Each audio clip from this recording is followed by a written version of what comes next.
राघव सिर्फ 5 साल का था जब उसकी मां का निधन हो गया। उसके पिता, एक बड़े व्यापारी, अक्सर काम के सिलसिले में शहरों और देशों में घूमते रहते थे। कुछ महीनों बाद उन्होंने दूसरी शादी कर ली।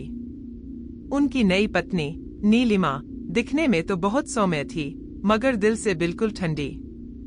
उसे बच्चे पसंद नहीं थे और वह चाहती थी कि राघव उसके रास्ते से हट जाए। समय बीतता गया और नीलिमा का व्यवहार दिन ब दिन सख्त होता गया। एक दिन जब उसके दोस्तों की महफिल खत्म हुई तो राघव ने मासूमियत से पूछा, माँ, ये सब लोग आपके दोस्त हैं ना? यह सुनकर नीलिमा का चेहरा सख्त हो गया।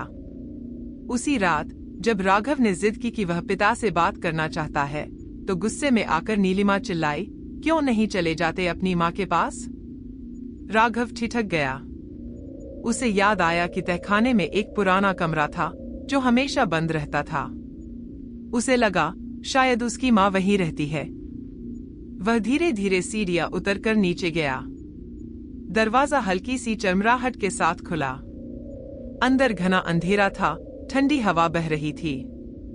एक पुराना बिस्तर पड़ा था, धूल से भरा हुआ।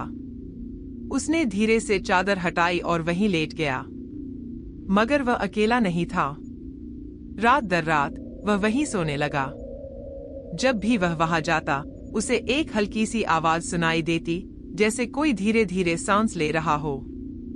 कभी कभी उसे ऐसा लगता कोई उसे थपकी देकर सुला रहा है, मगर उसे डर नहीं लगता था, बल्कि एक अजीब सुकून महसूस होता था। कुछ महीनों बाद जब पिता अचानक घर आए तो उन्होंने सुना कि राघव हर रात तहखाने में सोता है। हैरान होकर उन्होंने नीलिमा से पूछा, मगर उसने लापरवाही से कह दिया, उसे वही पसंद है। पिता को कुछ अजीब लगा और उन्होंने तय किया कि इस बार राघव अपने कमरे में सोएगा। रात को जब नीलिमा अपने कमरे में जाने लगी तो उसने सुना किसी के कदमों की आहट, धीमी मगर साफ। फिर एक ठंडी फुसफुसाहट, दरवाजा खोलो। नीलिमा कांप उठी। उसकी सांसें तेज हो गईं। उसने मुड़कर देखा।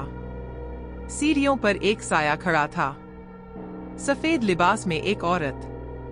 वही चेहरा, वही आंखें, राघव की असली मां।